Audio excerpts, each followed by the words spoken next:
Hello all, I'm Ruchi Rawat, Principal CBSE at Manchester Global School. Just a brief about myself. I was born and brought up in Delhi, did my graduation, post-graduation in maths from Delhi University, my B.Ed also from Delhi University, and I had the honor to work with DAV, Amity and Candidates Group. Hi, I'm Anthony Wright and I'm the IB Principal here at Manchester Global School. My background is in neuroscience and I followed up with a Masters in Education from Exeter University. I've been working in India at Oberoi International School for 6 years in Mumbai, and I've also been involved in one of the world's most exclusive boarding schools, College Alpine Beausoleil in Switzerland. Hello, I'm Dr. Kondal Reddy Kandadi, Founder Chairman of Manchester Global School. And I spent nearly 25 years in education, predominantly in the UK. I went to do my Masters at the University of Manchester. That was followed by a PhD in knowledge management and a long career in education within the UK for almost 2 decades. I worked in teaching and research for the first couple of years, and also after that I did a lot of leadership roles as a dean, as executive dean, as pro-vice chancellor, and then deputy vice chancellor of a state university in Manchester called University of Bolton. We returned in 2021 to establish Manchester Global School, and here we are. Today, we're going to discuss what is most important aspect for parents sending their children to the school, the future of school education in India, and also focus our discussion on IB, International Baccalaureate, and also CBSE in the context of National Educational Policy 2020. But also, we're going to focus on holistic education, which has become more critical today than ever before. Holistic development of the child combined with high quality education. So that's what we're going to throw some light on, 3 of us. So I'm going to turn towards Ruchi. And Ruchi, National Education Policy 2020 brings fundamental changes to Indian school education. And especially the CBSE curriculum delivery has also been changing based on the National Education Policy 2020.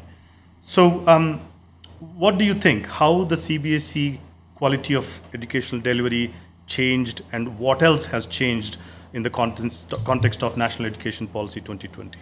So when I talk about NEP 2020, they talk about competency-based education. So now when CBSE is encouraged to do that, there is one form that is assessment. So they are coming up with their assessments, which has questions close to 30%, which judges on competency based, as well as they have higher order thinking skills questions. They also promote understanding rather than memorization, which was earlier a key aspect in CBSE. We also talk about skill-based subjects. It could be AI, it could be coding, it could be data science. So these are some of the vocational subjects which CBSE is also promoting to be at par with NEP 2020. Okay, while we talked about CBSE in the context of NEP, something called the overall development of the children came up quite a lot. The holistic education rather than focused on memory-based education, which happened in India quite a lot. Now, I really do believe that holistic development of the child is absolutely critical. And a lot of schools, our education system is trying to achieve that holistic development, which is a great thing. But how do we do that? How do we achieve high quality education with holistic development of the child? So that's a big question concerning parents today. Now, I really think there are a lot of elements to holistic education, Right. starting from communication skills, of course, team working skills, leadership skills, resilience, how to take pressures of life, how to be a global citizen, how to be a lifelong learner. All these aspects give that holistic development to the child. Tony, you have a lot of experience in delivering IB, International Baccalaureate, and also leading, IB educational delivery. How does, from your perspective, how does International Baccalaureate IB education prepare students in this globalized world? Well, I think that one of the key things about the IB is that it's an educational philosophy. It's not just an off-the-shelf curriculum. It's a philosophy of education that involves focusing at the very core on the holistic development. It's looking at the ethics, the moral values, it's looking at the understanding of the world around a child, which therefore helps them in terms of their enjoyment of life. And children who are happy, they learn better. If they're able to focus on their own growth, their own psychological and emotional development, then they're much more likely to be successful academically. So I think that keeping that at the very core of a curriculum or a framework of learning, which it does through the primary years program, the middle years program, the diploma program, and now even the careers related program, it's keeping that holistic development very central to the idea of learning. And then built around it are the concentric rings, the rings of understanding of the approaches to learning, understanding the different subject areas. And throughout the IB, those things are knitted together with transdisciplinary learning across subjects to help reinforce understanding, to help concept, and to construct ideas in the child's mind that are going to last them a lifetime. And that's where you get the lifelong learning coming in.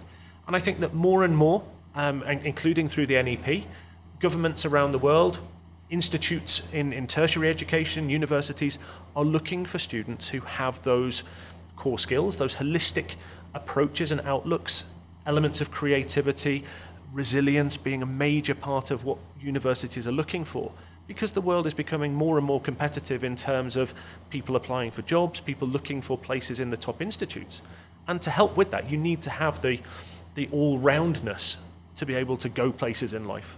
So I think the IB does that really well, and it's really interesting that, with the onset of the NEP, that a lot of regions or states within India are looking to the IB for coaching of teachers, workshops for teachers. And last year there was an agreement with Andhra Pradesh government, between the Andhra Pradesh government and the IB, to provide teacher training.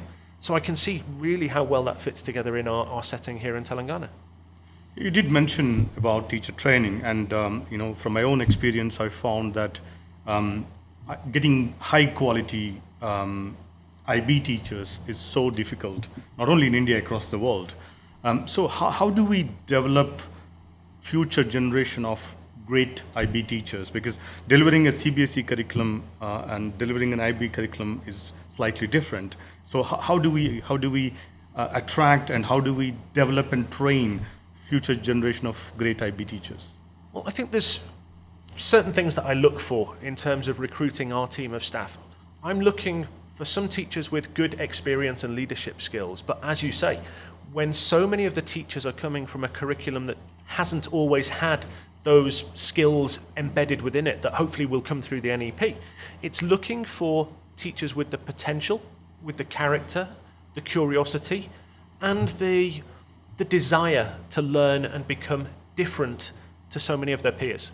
So it's a case of looking for the potential, looking for teachers who know their subject, but then we can develop them and build the skills that are needed to develop all of those qualities in our students. And I think that for me, that's one of the most exciting things of my work through my time here in India, is identifying them, bringing together a team that fulfills the need of prior experience and the ability to inspire and guide young, exciting minds. So it's getting that balance right. That's how a school can build a team. And one of the wonderful things that we've got is the ability to bring people here to live on site and work on that and help them grow as individuals. So for me, it's that balance. It's finding that balance of prior experience and the desire, the willingness to learn. Great, thanks, Tony. While we discussed about NEP 2020 and how the CBSE delivery has been evolving, right. Now, how do we, CBSE is very strong in delivering high quality maths, English, sciences, and CBSE is known for that. Yes. But how do you bring this new thing of holistic development day in and day out in the classrooms while you're delivering CBSE education? Honestly, it's quite challenging because, CBSE is such a strong curriculum wherein they give you structured timetable as well. They give you the number of periods which you should take, the sports, the other co-curricular. So I think when we talk about holistic development, we cannot restrict it to a particular period in a week, but we have to weave it into the curriculum of the school. So, for example, if I talk about our school, we have student council wherein we make sure the students are learning about leadership, collaboration and teamwork. We also have various passion clubs where they choose what they want to learn, and that is actually in sync with the NEP 2020 vocational courses. We also have our life skills sessions and special assemblies where every child is given an opportunity to talk and present and come up with their strengths in front of the audience. So these are some of the small things which we try to do in the classroom. I also strongly believe that environment is a third teacher. So with such a beautiful infrastructure which we have various learning spaces around the campus inside, and we also have planned various labs which has state of the art infra. Everything is there which can help a child to think critically and to have inquiry based mindset. Okay, I know that at our school we invested quite a lot in terms of teacher resources, student resources, and we're trying to weave various sports into overall development of the child. We have almost 12 to 14 different sports, starting from swimming pool, football ground, tennis, all of those sports. Actually. Now, how do you think, Tony, what more we can do in terms of helping the children not only to get good education and overall development, how do we use the sport into that, given now the campus itself?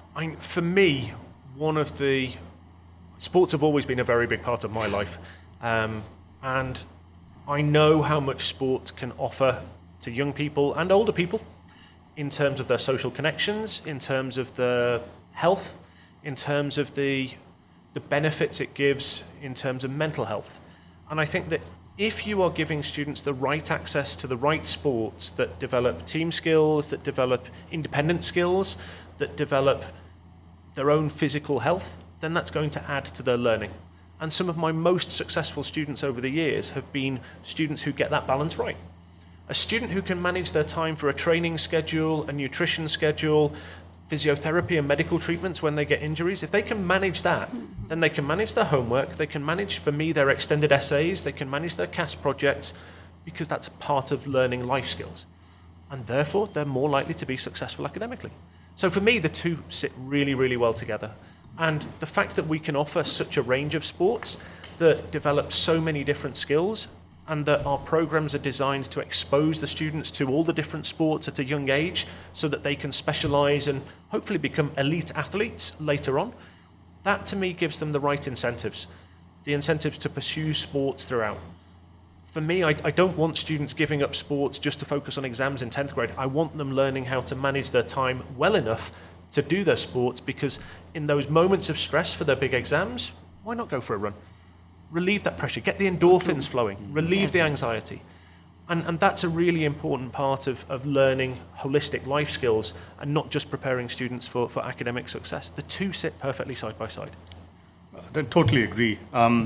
Just while we are on the CBSE and IB and sports and all of that, wherever I go, people know that you're in the field of education, so there's parents who are planning to send their children to schools.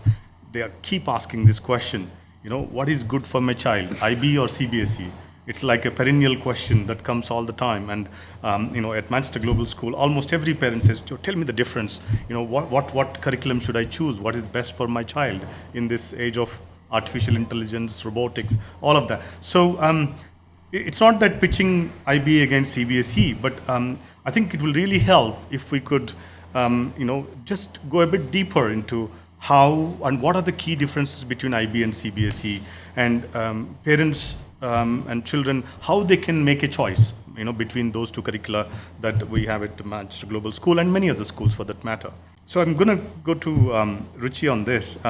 What do you think? Why CBSE? And from your perspective, what's the fundamental differences between IB and CBSE? But first, why CBSE? What are the benefits and strengths that it offers? I think the first and foremost benefit is that it's a national curriculum. So it is across India. You can go anywhere. We have seen parents with transfer jobs and all. It is very easy for them to join any CBSE school. So the national curriculum is one thing which is very important and which is very helpful for most of the people who are staying here. Also, CBSE, as I said, that it's very structured. So, we know how to go about it. The assessments, formative, summative, everything is very systematic and structured here. I know there is slightly less flexibility right now with the number of subject options they have at secondary and senior secondary. But with NEP 2020, we are very clear that we are going to get more subject options in grade 10 and 12. So as I talk about it, just another perspective is when you talk about its connection with global perspective, I would say that Indian CBSE is more Indian curriculum centric. For example, if you talk about history and all also, it is more of Indian roots and Indian history rather than we talk about global points, right? These are few of the things, like, when I talk about curriculum, when I talk about assessment, when I talk about flexibility of choosing a subject, these are some of the main areas where CBSE is very clear and firm. Yeah, just one more thing, Ruchi, here. I mean, I hear parents, and of course, there's a lot of reality in this, that if I choose CBSE curriculum for my child, it prepares them better for Indian entrance exams, like, the TSET, like IIT and all of that. Is it true that CBSE has advantage over that? But also, while we are discussing advantages, are there any disadvantages? Or I wouldn't say disadvantages, but shortcomings which we can fill? So I would definitely say that CBSE prepares students for various competitive exams because it's more theory based and it is more in depth in terms of subjects. So obviously yes, but if I talk about disadvantages, I think, with everything so structured, it gives less scope for teachers to experiment on things because everything is served on a platter and, the practicals, the experiment, everything is very close. And I doubt that the teachers are using a lot of, experiential teaching and learning in the classroom because, they've got books, they have got publishers providing. So everything is served. So I think this is one thing where creating an inquiry-based classroom is a challenge for teachers. Only if the teachers are proactive themselves, they can do it, but otherwise it's like challenging. Okay, so I think let's expand a little bit because what I'm hearing, Tony, is CBSE has significant advantage when it comes to Indian entrance exams, preparing the Indian universities, which is good. Obviously, it's structured. If you take science 8th class, we have 16 chapters.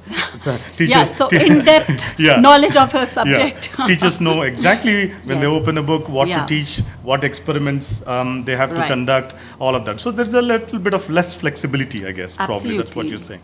Now, you did mention that the scope and the flexibility is low because it's very structured and organized, whether you take mathematics, science, and all of that, which is one way advantage to prepare for exams, prepare for entrances, which is based on that curriculum. Now, you did mention that there may be a drawback of how teachers could bring inquiry-based learning, critical thinking. Right. But as a principal of CBSE school, how you are going to achieve at Manchester Global School that critical thinking, inquiry-based learning, while following that structured approach? I think teacher training is the most vital part here. We regularly have teacher training sessions. Every month, once we have the teachers training sessions. My last teachers training session had visible thinking routines where one of the consultants came and, she briefed us about it. And then, there were lesson plans which were made on it. I would also say that as a principal, I've given them the flexibility to start using ChatGPT in the classrooms. When I say in the classrooms, basically use ChatGPT to prepare lesson plans, which gives them more ideas, which gives them more flexibility to plan a classroom. So these are few of the things which I feel that we're doing at Manchester.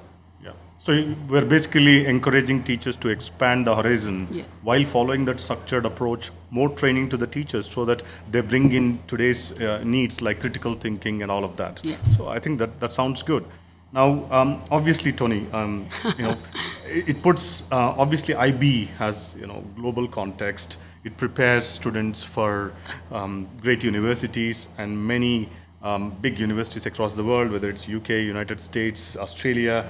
They kind of have a preference, I hear, towards IB students because they have overarching understanding rather than just a structured approach. So while CBSE have these advantages of Indian entrance exams, organized depth of the subject and all of that, how IB fits in the Indian school education context, and what are the strengths that you think IB brings to the game?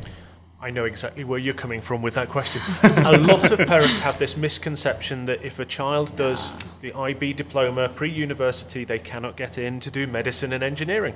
They can. They can still prepare for the NET exams, the other competitive IIT exams. The challenge is that the approaches to learning in the IB diploma are based around inquiry-based learning.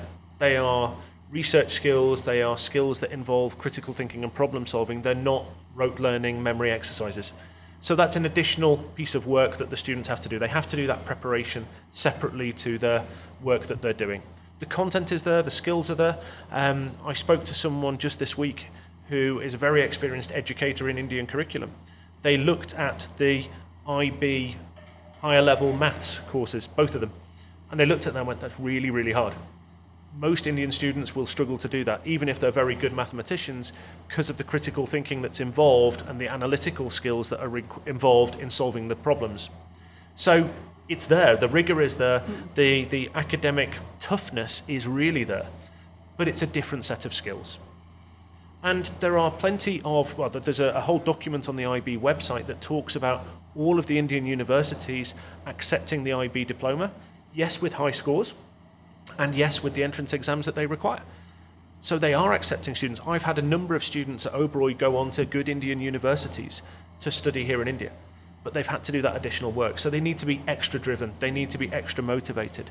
But when they get there, they've got a whole different world around them. And it's been really interesting hearing the stories from some of them about how, having been in an environment that's perceived to be less competitive, less seeking to be top of the rankings in a class, they've actually come out at the top anyway, because they've got that drive, they've got all the skills, and they've got the resilience to cope with when they don't get results. Because those are the things that the IB really builds. I think one of the big differences in the two curriculum is that when you look at the IB, it's a framework curriculum, it's not an off-the-shelf. It's very much that our teachers have sat down. We ran a 6-week orientation. No school does a 6-week orientation before they start. Yeah. And our teachers have worked at planning into every unit, all the way through PYP and MYP, elements of what we want in terms of the identity of Manchester, the history of Manchester, the Industrial Revolution. They've built in elements of leadership skills, entrepreneurship, innovation. They're all within the units. So students aren't just learning a unit of English. They're learning about the literature that's associated with Manchester. They're learning about the arts scene, the music from the bands like Oasis and Blur, right the way through to the Halle Symphony Orchestra in Manchester, as part of the learning of the other elements of those subjects. And that's what makes it really special in terms of being a curriculum. Every school can adapt it to who they are and create their own program that matches their identity. But at the same time, the framework around the skills, the approaches to learning, means that a student who might move from Hyderabad to Sao Paulo or to Paris, they can find an IB school and continue with that program focusing on the same skills. Yes, they may have been addressed in terms of the topics and the content in a different order. That might be a challenge. But they'll be familiar with the forms of assessment, the ways of assessing, and the fact that it's not all based around exams. So it's similar in the sense of the national curriculum. You can move around India, but it's got that global mindset. And within those units that I talked about, every unit has elements that are looking at concepts that can be looked at locally to us here in Hyderabad, but a unit that may be looking at the ecology of the environment of Hyderabad might also look at the ecology of the environment in another city around the world where some of our students come from. And that means that every student can be captivated in the learning journey. And if they're captivated in that learning journey, they grow so much more. So it's an exciting curriculum in that sense, that it gives the school the ownership. But that takes a lot of responsibility to make sure that you're developing units that fulfill all the requirements of the official programs, also capture the life of the school and the identity of the school, but also cater for the individual needs of every student. And that's one of the reasons why I'm so passionate about it and why I believe it can be a wonderful pathway for students. But again, it's about making sure they find the right match for what they and their families want in their future. So what we are saying is, there's no right or wrong curriculum. Absolutely. Yes. So there are definitely strengths in CBSE CBSE. curriculum, which has the depth of the subject knowledge, very organized curriculum, homeworks, of course, and also prepares well for the Assessments, entrance exams. right. But also, at particularly Manchester Global School, it is combining with all the holistic development aspects as well. So they're not losing anything on it. Whereas when you come to the IB curriculum, it prepares students in a global context. It provides the flexibility and the lesson plans and the learning and the application-oriented learning, all of that. You did mention, Tony, Hyderabad, while delivering this global context IB education, we can pick examples from Hyderabad and so on. But, while we are on that topic, why Hyderabad? There are so many IB schools, so many great CBSE schools in Dehradun, from across the world, beautiful locations. Why a parent should choose and come to Hyderabad? What do you think? I'm going to start with this as the person who's probably spent the least amount of time in Hyderabad. I think I've been visiting Hyderabad since probably around 2017. The amount of growth that I've seen in the industrial sector, in the technology sector, makes it a phenomenally exciting city. If you look at the growth in population, the way in which technology is being embraced through places like the hub in Hyderabad, that's really exciting, because through that we can tap into guest speakers, we can tap into internships, we can tap into building things into our units that are based around innovation and technology. And that's where the world is heading. Yeah. So for me, that provides all of our students with an exciting opportunity to find roots here that could last them a lifetime, because there will be opportunities opening in this city for whatever field they want to go into in the future. I mean, I put that question to you because, talking about Hyderabad, which is my home city, myself is a bias. But, truly, what Tony has said, Ruchi, is I think Hyderabad over the last 20, 25 years has grown phenomenally with the IT revolution. It definitely leapfrogged into the 21st century, really. It was not like evolutionary slow growth, it really leapfrogged. So, somewhere in the hills, fantastic education, but, in today's world, children from 7th, 8th, 9th, 10th, 11th, 12th, they should be prepared, for the real world as soon as possible. And Hyderabad offers from one end, pharmaceutical industry, a world-class pharmaceutical industry. On the other end, you have world-class IT and a very fast-growing electronics as well as aerospace industry. I mean, students who are willing to or planning to go to great universities across India or the world, they are better prepared in a cosmopolitan and high-tech city like Hyderabad, with so many placement opportunities, industrial visit opportunities, and so on. So I think we don't need to sell Hyderabad, because parents are also already coming from various places to Hyderabad for their schooling. Go on, you're going to say something. One thing I would say is that our location is particularly useful. As someone who has family outside of this region, the fact that we are only 20 minutes from the airport makes a huge difference. Yeah, 20 minutes from Hyderabad International Airport, because a lot of parents who come to explore our school, Manchester Global School, and other schools, they really want to get down the flight, because we have boarding school as well in here. Exactly, that is what.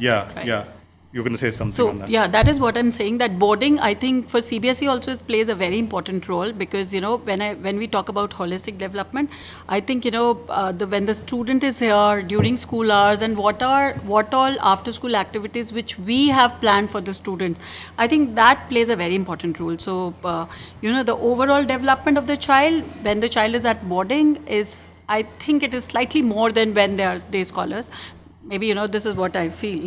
Yeah, I mean, you're absolutely right. Each of the options, boarding or day scholar, they bring their own advantages, obviously. So, if you take boarding, obviously the students are with their peers throughout the day, and they develop a sense of independent living from early age.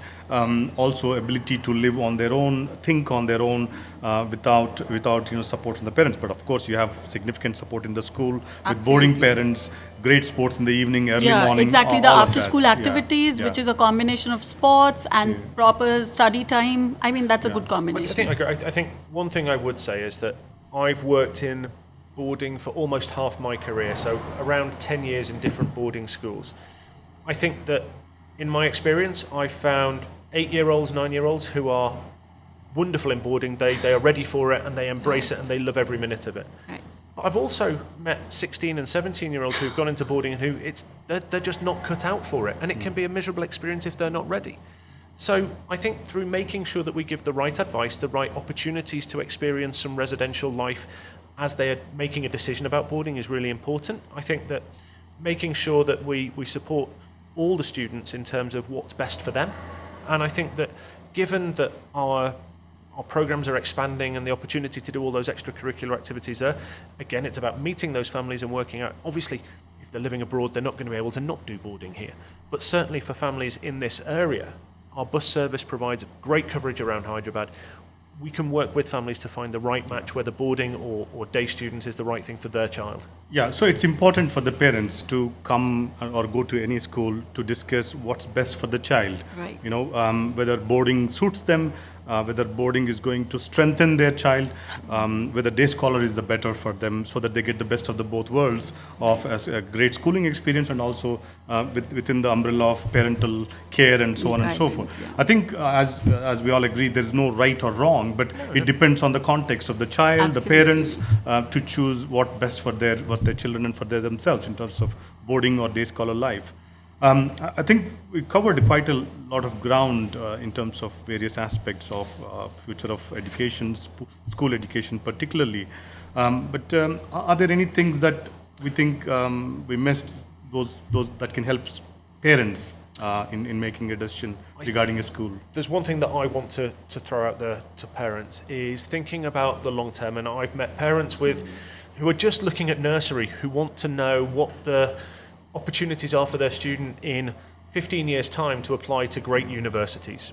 I think that this is a common theme, not just here in India, but around the world, that some parents are that far ahead in terms of their focusing. I think that one of the advantages of a school like ours with our own university college careers guidance counsellor on site is that when a parent wants to have those conversations, they've got somebody who has ready access to students, ready access to the teachers to find out what the child is really like in their learning, who gets to know the child over a long period of time. I'm well aware that there is a huge market in India for private college counsellors. And whilst I'm sure there are some very good ones out there, how do they know what a child is like in their learning? How do they really know from a couple of one-hour meetings what the passions are of that child, and whether going to a big campus university or going to a huge city campus where the university, where the student is one of 20 or 30,000 in the college, or whether going to a small private university might be better for that child? I'd say to parents, find a school that's going to work closely to get to know your child and help them make the best decisions to find the best fit opportunities for their future in terms of what they study, in terms of where they study, and in terms of how they study it. Given the difference in ways of learning in different kinds of universities in different geographical locations, I think that's really one thing that I'd like parents to keep on board. Great. Thanks, Tony. Ruchi? Yeah, and just one thing I want to add is just a suggestion to all the parents that please don't switch curriculums. It's very difficult for a child to cope up. 1 year you are with CBSE and then, you move to IB, then you move to Cambridge. There's so many international national curriculums right now. What I suggest is that, try to research on that particular curriculum. Try to understand that. As you said, we have our admission counselor, then we have academic coordinators, we have principal. So I think they should first reach out, understand the curriculum, and then take a decision. I mean, this is for the child's sake, I would say. And I'd throw into that. I mean, I've worked with students who have transitioned from different curriculums into IB at grade 5 into 6, grade 8 into 9, or 10 into 11. There are opportunities to do that. Right. It becomes harder the longer you go up. It's possible. It takes a lot of hard work, mostly on the part of the child. Right. So I think that I agree. I think that Right. once you've made a decision, stick with it. Exactly. Certainly don't flip-flop just to try it out and have a gamble. Do your research, take your time. You're not in a hurry. And it's not that one is better than the other. It's just what's best for your child. I think I totally agree. They can switch, but there should be a real meaning and Exactly. rationale behind it. And then don't go back. Yeah. And also, I think, obviously, I would like to add what Tony has said. Now, at kindergarten or grade 4 or grade 5, you can't decide what they're going to become. And also, 30 years ago, you're an engineer, a doctor, an accountant, or a lawyer. There are 3 or 4 professions. Now, the world is your oyster.